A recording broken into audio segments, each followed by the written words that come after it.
The Apollo University, University of Leicester, 35 lakhs fees for 3-year BTech CSE UK. Welcome to I dream media.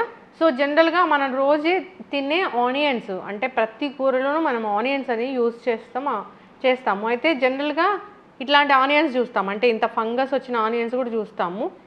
అసలు ఇది ఏంటి, ఇది తీసుకుంటే మనకి ఎలాంటి అనారోగ్య సమస్యలు వస్తాయి? ఇప్పుడు మనం ఇళ్లలో అయితే క్లీన్ చేసి తీసుకుంటాం, కానీ సో హోటల్స్ అలాంటి వాటిలో మనం చూస్తూ ఉన్నాము ఎంత కంటామినేటెడ్ ఫుడ్ అనేది పెడుతూ ఉన్నారు, ఎంత అన్హైజీన్ ఫుడ్ అనేది పెడుతూ ఉన్నారు. సో ఇలాంటి ఆనియన్స్ మనం వాడితే కనుక వచ్చే అనారోగ్య సమస్యలు ఏంటి, అసలు ఇది ఏంటి, వివరాలు తెలుసుకుందాం. మనతో పాటు ఉన్నారు ప్రముఖ న్యాచురోపతి వైద్యులు డాక్టర్ జ్యోత్స్న పులిపాటి గారు. మ్యామ్ నమస్తే అండి. నమస్తే అండి. మ్యామ్, జనరల్గానే ఆనియన్స్ ప్రతి కూరలో మనము ఉల్లిపాయలు అనేది వాడుతూ ఉంటాము. ఉల్లి చేసే మేలు తల్లికి కూడా చేయదని చెప్తూ ఉంటారు. అన్ని మెడిసినల్ వాల్యూస్ ఉంటాయి దాంట్లో. సో అయితే ఈ ఆనియన్స్ సరిగా క్లీన్ చేసి తీసుకుంటేనే మనకు ఆరోగ్య లాభాలు కలుగుతాయి.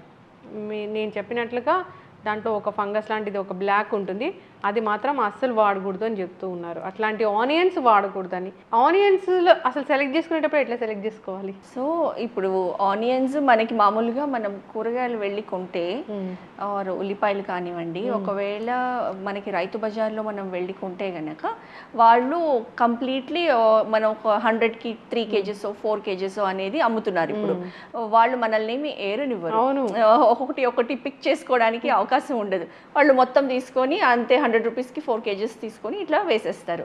సో అందులో మనకి చాయిస్ అనేది చాలా వరకు ఉండదు. సో అక్కడ లేని చాయిస్ మనం ఇంటికి వచ్చిన తర్వాత అట్లీస్ట్ వంట చేసే ముందు ఎటువంటి ఆనియన్స్ ఉన్నాయి అనేది ఖచ్చితంగా పరిశీలించి, ఇప్పుడు ఈ ఆనియన్స్ చూస్తే ఈ చాలా మనకి కామన్గా కనిపిస్తూ ఉంటుంది ఈ బ్లాక్ స్పాట్స్, నల్ల మచ్చలు అనేది ఆనియన్ పీల్ పైన ఉంటుందన్నమాట. సో మనము ఇది ఒక ఫంగస్, ఆస్పర్జిల్లస్ నైజర్ అనే ఒక ఫంగస్ అన్నమాట. సో ఈ ఫంగస్ ఎంత ప్రమాదకరమైంది అని అంటే కనుక దీన్ని ఒకవేళ మనం ప్రాపర్గా క్లీన్ చేసుకోకుండా, ప్రాపర్గా వాష్ చేయకుండా ఈ ఆనియన్ని అలానే యూస్ చేసుకొని తిన్నాము అని అంటే కంప్లీట్లీ మన గట్ హెల్త్ని అంతా స్పాయిల్ చేసి ఫుడ్ పాయిజనింగ్కి దారి తీసేంత అవకాశం ఉంటుంది ఇలాంటి ఆనియన్స్ తింటే కనుక.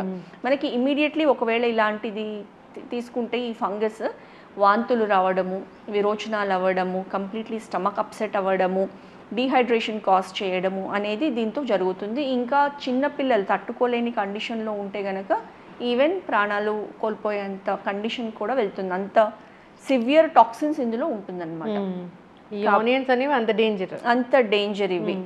సో అంటే ఇది ఒక ఫంగసే, కాకపోతే మన బాడీలోకి వెళ్ళిన తర్వాత ఆ ఫంగస్ అనేది ఇంత రియాక్షన్కి దారితీస్తుంది. కాబట్టి ఎస్పెషలీ ఇప్పుడు మనం స్వయంగా వంట చేసుకున్నాం అనుకోండి, మనం చాలా జాగ్రత్తగా కంప్లీట్లీ వాష్ చేసి ఖచ్చితంగా మనము చూసుకుంటాము. అందుకే కుకింగ్ చేసేటప్పుడు కూడా ఫోన్లు మాట్లాడుకుంటూ లేకుండా శ్రద్ధ పెట్టి మనం ఏ రకంగా వాష్ చేస్తున్నాము అన్నది ఖచ్చితంగా చూసుకొని మనం చేసుకోవాలి. అండ్ ఎవరి ఇళ్లలో అయితే కనుక కుక్స్ ఉండి వంట చేస్తూ ఉంటారో వాళ్ళు చాలా ఈజీగా ఒక్కసారి ఇలా ట్యాప్ కింద వాటర్ పెట్టేసి అలా కడిగేసి, ఇది ఎందుకు అని అంటే అంత ఈజీగా పోదు, అతుక్కుని ఉంటుంది పైన లేయర్స్కి. సో మనం చేత్తో దాన్ని ఇలా రుద్ది మాత్రమే తీయగలుగుతాము. కాబట్టి అది వాష్ చేసేటప్పుడు చాలా ఇంపార్టెంట్, కంప్లీట్గా పోయిందా లేదా అని చూసుకొని వాడడం అనేది. సో ఎవరి ఇళ్లలో అయితే కుక్స్ వంట చేస్తారో చాలా జాగ్రత్తగా వాళ్ళు అది పరిశీలించాల్సిన అవసరం అనేది ఉంటుంది. అంటే ఫుల్గా అది రన్నింగ్ వాటర్ కింద మొత్తం క్లీన్ చేసి రన్నింగ్ వాటర్ కింద పెడితే కూడా ఇది పోదు.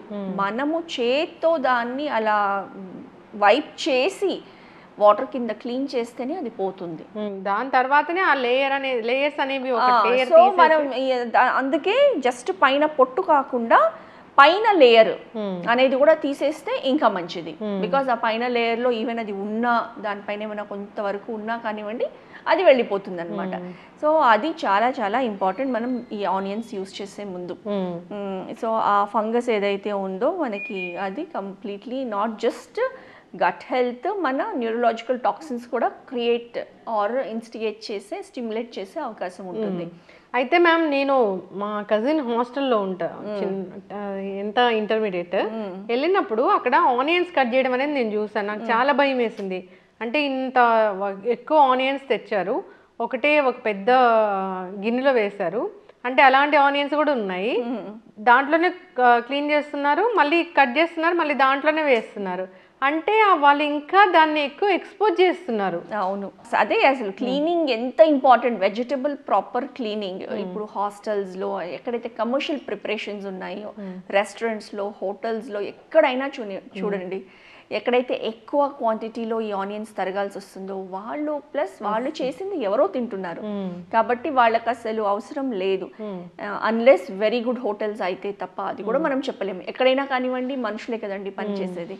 సో ఈ నెగ్లిజెన్స్ అనేది అయ్యే అవకాశం ఉంటుంది మీరు అన్నట్లు హాస్టల్స్లో. సో ఇట్లాంటి మనము చూసామనంటే అసలు తిండి కూడా తినబుద్ధి కాదు. అవును, కాకపోతే తినబుద్ధి కాదు. తిన్న తర్వాత మనం ఆ మధ్యకాలంలో మటన్ ఫ్రిడ్జ్లో పెట్టి తిన్నారు, చనిపోయారని విన్నాము. తర్వాత గోర్చికుడుగాయ కర్రీ తినడం వల్ల కర్ణాటకలో ఒకరు చనిపోయారంట. అంటే దానికి పురుగు మందులు కొట్టే మందు పక్కన అది పెస్టిసైడ్స్ అన్ని పెట్టి, పెస్టిసైడ్స్కి అది చాలా ఎక్కువ ఎక్స్పోజ్ అయ్యి, అంటే దాన్ని ఎంత క్లీన్ చేసినా కానీ పోలేని పరిస్థితి అది. అంతే, పెస్టిసైడ్స్ అట్లాంటివి అయితే కనుక మనం ఈ పైన ఎన్ని లేయర్స్ ఆఫ్ ఆనియన్ తీసినా కానివ్వండి పోదు, అది లోపలే ఉండిపోతుంది. కాబట్టి మనము ఆనియన్ యూజ్ చేసేటప్పుడు ఇది చాలా జాగ్రత్త వహించి దీన్ని నెగ్లెక్ట్ చేయకుండా ప్రత్యేకంగా చూసుకొని ప్రాపర్గా వాష్ చేసుకొని, చాలామంది ఏం చేస్తారంటే ఇమ్మీడియట్గా ఇప్పుడు వండాలి అని అంటే ఇప్పుడు వాష్ చేస్తారు. అలా కాకుండా ఎస్పెషల్లీ ఆనియన్స్ని అయితే కనుక ముందే మనము వేరే కూరగాయలు కట్ చేసుకోవాలి. సో ఆనియన్స్ని మనం ముందే వాటర్లో వేసి పెట్టేసుకుంటే కూరగాయలు కట్ చేసేంతలోపు కొంచెం నానిన తర్వాత దాన్ని ఈజీగా ఇది పోతుంది కూడా. ఇంకొకటి కూడా ఆనియన్స్ని కట్ చేసిన ఆనియన్స్ని చాలామంది ఇవాళ కట్ చేసాము సాయంత్రం వరకు పెట్టుకోవడం, లేకపోతే ఫ్రిడ్జ్లో పెట్టుకోవడం లాంటివి కూడా ప్రాక్టీసెస్ చేస్తారు. సో ఎప్పుడైనా కానివ్వండి ఆనియన్స్ కట్ చేసింది వితిన్ 1 hour మనం యూస్ చేయాలి. బికాజ్ అందులో ఉండే కాంపౌండ్ సల్ఫర్ అనేది అందులో నుంచి ఎవాపరేట్ అయ్యి దాన్ని టాక్సిన్స్గా కన్వర్ట్ చేస్తుంది. కాబట్టి స్టోర్డ్ ఆనియన్స్ అనేది ఖచ్చితంగా మనం యూస్ చేయకూడదు. అందుకే చాలా రెస్టారెంట్స్లో వెళ్ళినప్పుడు వాళ్ళు సాలడ్స్ ఎప్పుడైతే పెడతారో మనకు తెలియదు వాళ్ళు ఎప్పుడు కట్ చేసి పెట్టారో. ప్రిఫరబుల్లీ మనం అది యూస్ చేయకుండా ఉండడమే బెటర్. చక్కగా చెప్పారు మ్యామ్. ఆనియన్స్ దాంట్లో చాలా రకాల మెడిసినల్ ప్రాపర్టీసే ఉంటాయి. సో అది హెల్త్ బెనిఫిట్స్ అనేవి అది ఇచ్చేంత ఇంకా ఏది ఇవ్వదని చెప్తూ ఉంటారు. సో సరిగా దాన్ని మనం అబ్జర్వ్ చేసుకోవాలి, సరిగా దాన్ని మనం యూస్ చేసుకోవాలి అన్నప్పుడు క్లీనింగ్ అనేది చాలా చాలా ఇంపార్టెంటే. సో ఇలాంటి ఫంగస్ ఎంత డేంజర్, అమ్మో చూస్తేనే భయం వేస్తుంది. తెచ్చుకునేటప్పుడే ది బెస్ట్ క్వాలిటీ ఆనియన్స్ తెచ్చుకోవడం అనేది మంచిది. డ్రై ఆనియన్స్ చాలా దొరుకుతాయి కదా. అవును, సో పర్ప్లిష్ ఆనియన్స్ ఏవైతే ఉంటాయో వాటిలో ఎక్కువ అంత ఫంగస్ ఉండదు. దాంట్లో అవి కూడా ఎక్కువ ఉంటాయి, ప్రాపర్టీస్ కూడా ఎక్కువ ఉంటాయి, దాంట్లో న్యూట్రిషనల్ ప్రాపర్టీస్ కూడా అందులో ఎక్కువ ఉంటాయి. సో అలాంటి ఆనియన్స్ వాడుకోవాలని కోరుకుందాం. చిన్న పిల్లలు ఉన్న ఇళ్ళల్లో కూడా వాడుతూ ఉంటారు కాబట్టి సరైన కేర్ అనేది అవసరం. ఇంకా చాలా చాలా అవగాహన లేదు దీని గురించి, దీన్ని ఎట్లా క్లీన్ చేయాలి ఏంటి అనేది. సో మీరు చెప్పిన విధంగా దాన్ని క్లీన్ చేసి ఒక లేయర్ పైన లేయర్ అంతా తీసేసి దాన్ని వాడుకోవాలని, మళ్ళీ తీసేసేటప్పుడు కూడా కొంచెం ఆ ఫంగస్ అంతా లోపలికి పోయేలాగా కాకుండా నీట్గా ప్రాపర్గా క్లీన్ చేయాలని కోరుకుందాం. ఇది చిన్న విషయమే కానీ పెద్ద డ్యామేజ్ చేస్తుంది, జాగ్రత్త వహించాలని కోరుకుందాం. చక్కటి ఇన్ఫర్మేషన్ మ్యామ్, ధన్యవాదాలు. నమస్తే అండి.